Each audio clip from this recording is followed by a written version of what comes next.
जय गुरुदेव, जय महाकाली। आप सभी साधकों का जय महाकाली साबर मंत्र विज्ञान के आपके अपने चैनल पर स्वागत है। शमशान यक्षिणी साधना एक सरल साधना लेकिन बहुत डरावनी और अति भयंकर साधना।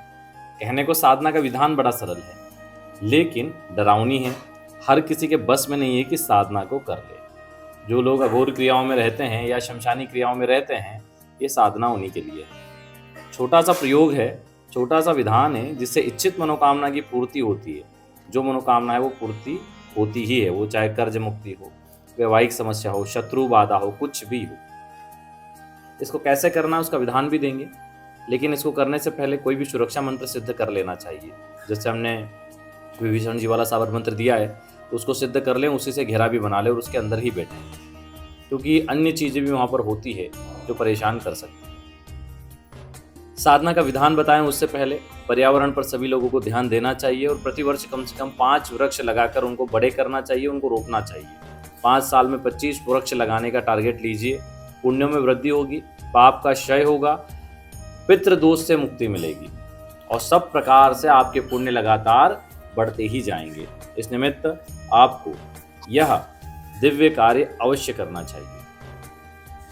5 पौधे, एक पीपल का, एक नीम का, एक बरगद का, एक फल का और एक कोई सा भी फूल का आपको अवश्य ही लगाने चाहिए। चलिए आगे बढ़ते हैं।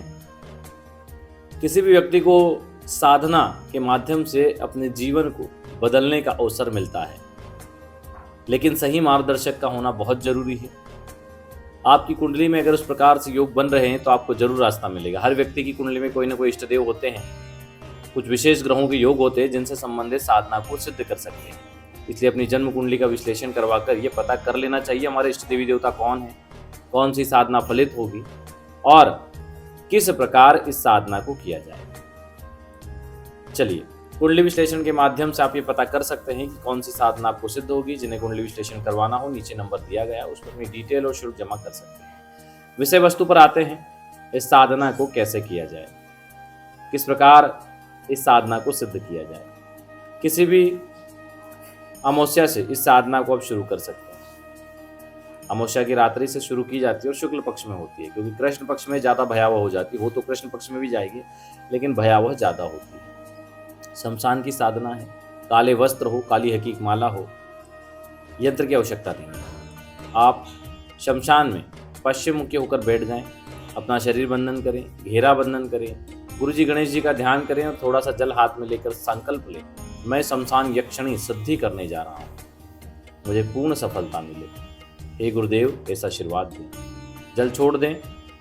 मानसिक रूप से यक्षों के राजा कुबेर से आशीर्वाद प्राप्त करें और फिर शमशान यक्षिणी मंत्र का जप करें। थोड़ा सा भोजन अपने पास रखें, इसमें मदिरा भी दी जाती है, भोग में पास में रखें। प्रतिदिन वो वहीं छोड़कर आ जाएं। जब यक्षिणी प्रकट हो तब स्वयं भोजन और भोग उसके सामने रखें, उसको निवेदन करें। वो इच्छित मनोकामना की पूर्ति करती है।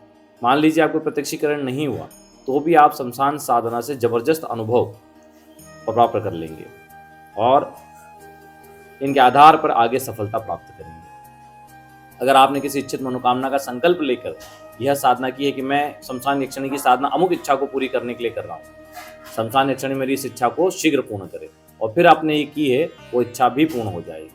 मंत्र को नोट करें।